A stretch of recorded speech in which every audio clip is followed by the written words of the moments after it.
A dismal report takes a look at the academic challenges that students are facing inside the classroom. Data from the nation's report card shows students across the country are struggling to read with historically low scores. For more on this concerning trend, Jeanne Allen, the founder and CEO of the Center for Education Reform, joins us. Jeanne, what is happening here, especially when it comes to reading? It has been a crisis for 40 years, Eva. This is not new, but our attention is more riveting right now because of what happened during COVID. And here's what we know. We know that if a parent right now asks their child to look to the right, to the left, and behind, the chances are those children will not make it to high school. Wow. That is how bad the reading and math results are. Even though we had some upticks in math, reading continued to slide even among our most advantaged kids. Our system is broken, our parents need freedom and flexibility, our teachers need to be held accountable, and our entire nation needs to focus on this issue and this issue alone. And we made gains in math, but only in a few districts. Why is that?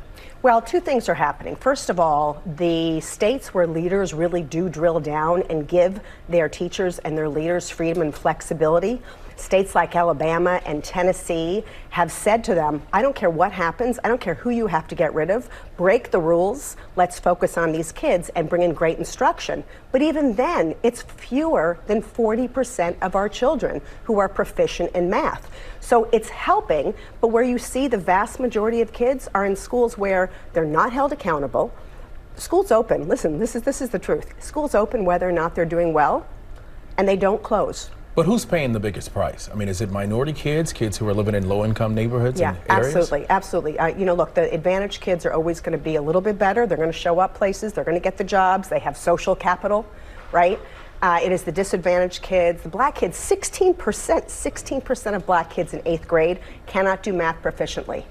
I mean, and so every time these stats come out, the nation says, oh my God, that's horrible, but it's not my kid. Let me tell you something, even in the better performing school systems, even in better states, quote unquote, those kids are still not performing at grade level.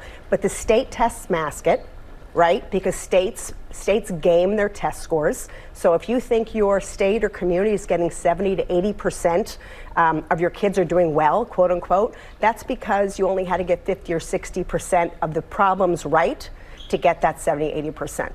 Okay, you talk about parents, and I heard you mention COVID. I mean, I know friends that they don't read to their kids before they put them to bed. And a lot of parents are now using iPads because two parents are working and they're stressed and they're just trying to make it. How much are these screens having an impact on some of these scores that we're seeing? Well, there's absolutely contributing factors from cell phones, from screens, etc. But that's not the problem.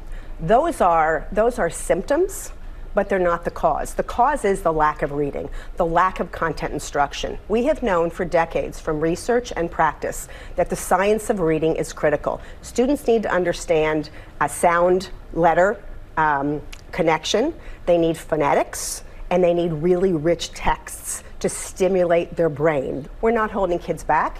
Even the wealthiest districts are saying we got to give out more A's, but at home parents can absolutely require and put books in front of their kids, and guess what?